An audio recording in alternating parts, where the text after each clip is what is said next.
Sino po ang tinatanong niyo, Sir Igan? Ako po.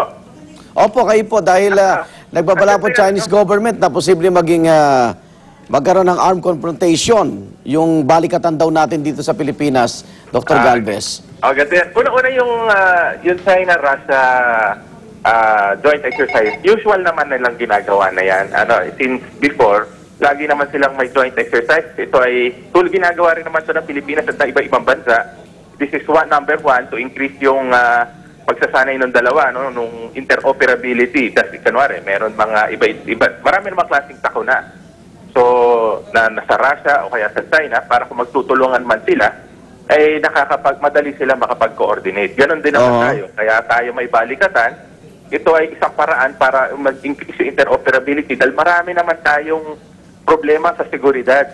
Hindi lang yung iniisip ng mga ibang tao na na yung panggera, no? Hindi ganoon ang approach. This is also to increase confidence between two militaries, mga ganon. So, ano naman yan? Sa lahat yan. So, tuloy-tuloy yan.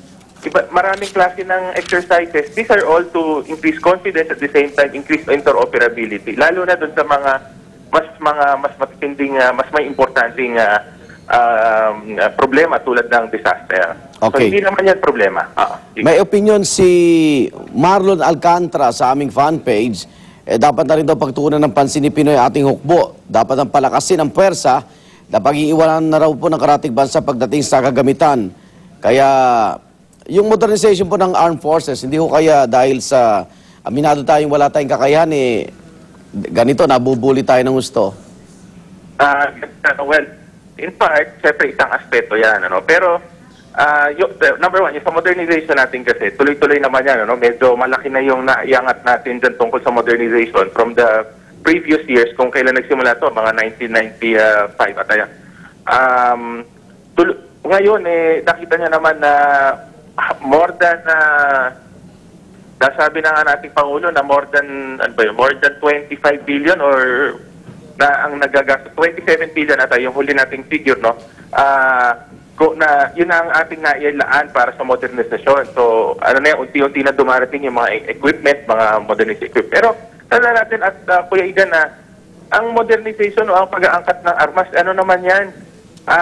Tuloy-tuloy na ginagawa din yan. Hindi tayo sumasang-ayon sa arms race dito rin sa ating region.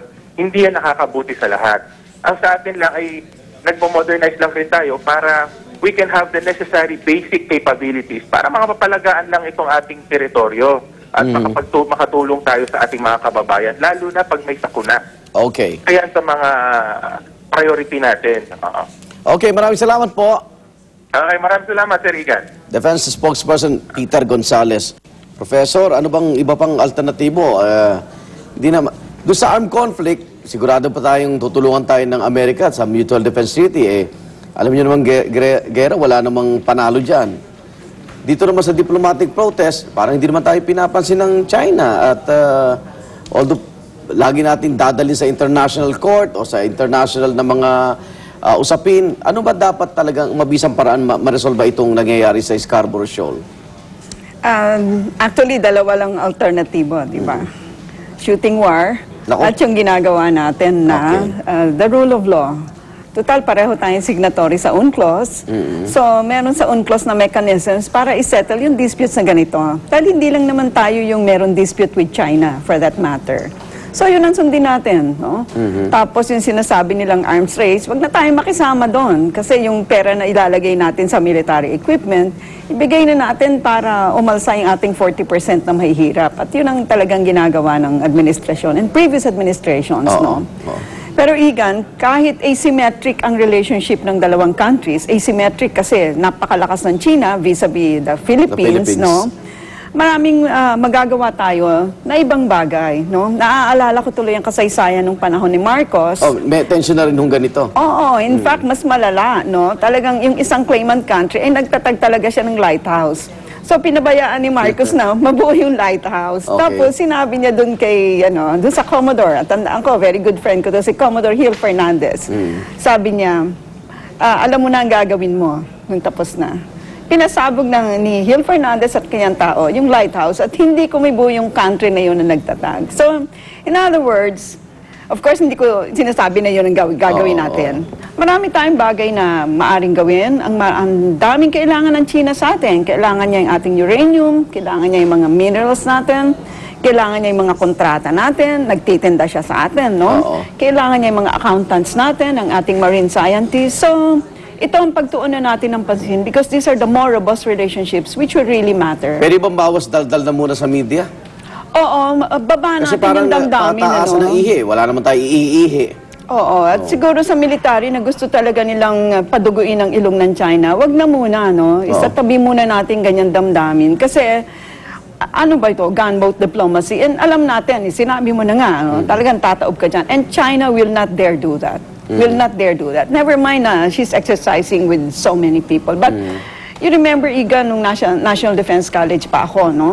Talagang ang gusto namin, nung bago nga ako umalis yun in 2001, 3 colonel sana ng China at parang 5 ata from Mongolia were supposed to come to the college to study. Kasi yan ang ganyang relationship which matters eh. Mayroong 1 taon sila nagsasama. And they said the seeds really of nalagay confidence building. Not so much yung sporadic meeting nyo and 2-3 day conferences.